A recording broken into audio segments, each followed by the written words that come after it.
I have some respect for the Attorney-General, but a week out from the budget, as we approach an election, I have to say that was a very lightweight speech.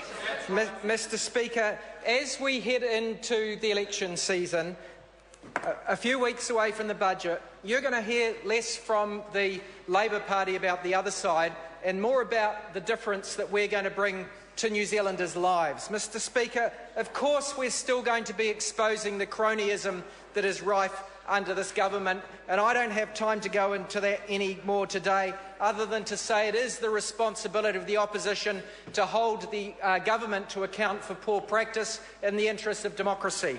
I, Mr Speaker, want to talk about why it is our revisions to monetary policy struck a chord with New Zealand, because it's a topic that is not particularly sexy, but it was well received by New Zealanders because they are now seeing the linkages.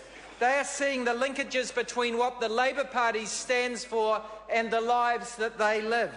They see that our policies are connected to improve their lives in the areas that they worry about.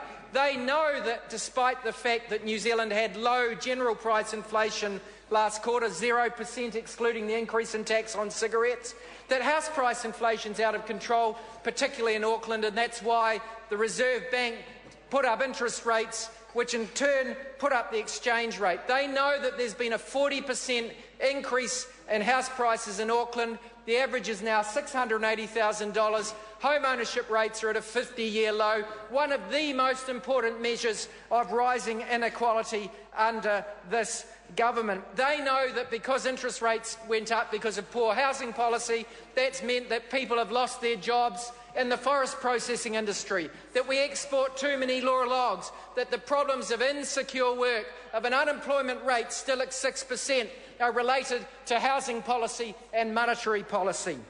Mr Speaker, they know that the government hides the lot of ordinary New Zealanders in their averages. They say average wages have gone up when they know that 45% of New Zealanders didn't get any wage increase last year, and that even on average, the average wage rate only went up by 1.5% or 1.6%, exactly the same as the increase of inflation.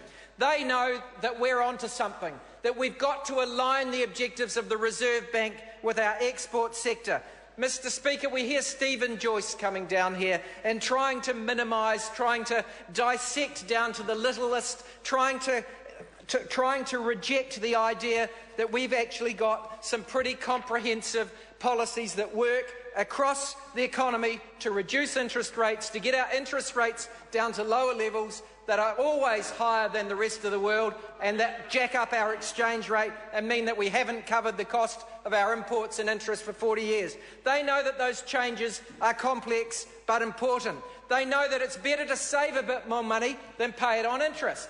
They know that the Australians have done that, and that's why the Australians sustain higher income rates and lower interest rates. That's why they like universal KiwiSafer. They know that there are lots of other tools that the Reserve Bank's got, like macroprudential tools, they could use differently. They know that a capital gains tax to tax speculators, not the family home, would take heat out of the price of houses, and therefore would have less reliance or less lead of the Reserve Bank to jack up interest rates. They know that we should restrict foreign buyers buying existing homes. They can build a new one, they just can't buy an existing one, because that pushes up prices to the detriment of them and their children. They know the same thing's happening with farmland. Mr Speaker, the Labor Party is determined. It's determined to bring our interest rates back to the international norms. We've got a once-in-a-lifetime opportunity as we transition to compulsory or universal KiwiSaver to get saving rates up and interest rates down, to get people into their first home by helping them save for a deposit, to help people in our productive sector because our exchange rate won't be overvalued beyond its fundamentals. What was the government's response? Bill English said, it's bad that the exchange rate's too high, but it's bad if it settles at realistic levels. There's nothing new in this, but no one's done it before. Mr Speaker, this side of the House, we are determined to bring forward policies that will help people have secure work, better paid jobs, lower interest rates, more export earnings and better lives. Honourable Dr. Mr. Speaker, that speech really shows the problems that the Labor Party actually have, because David Parker, a very nice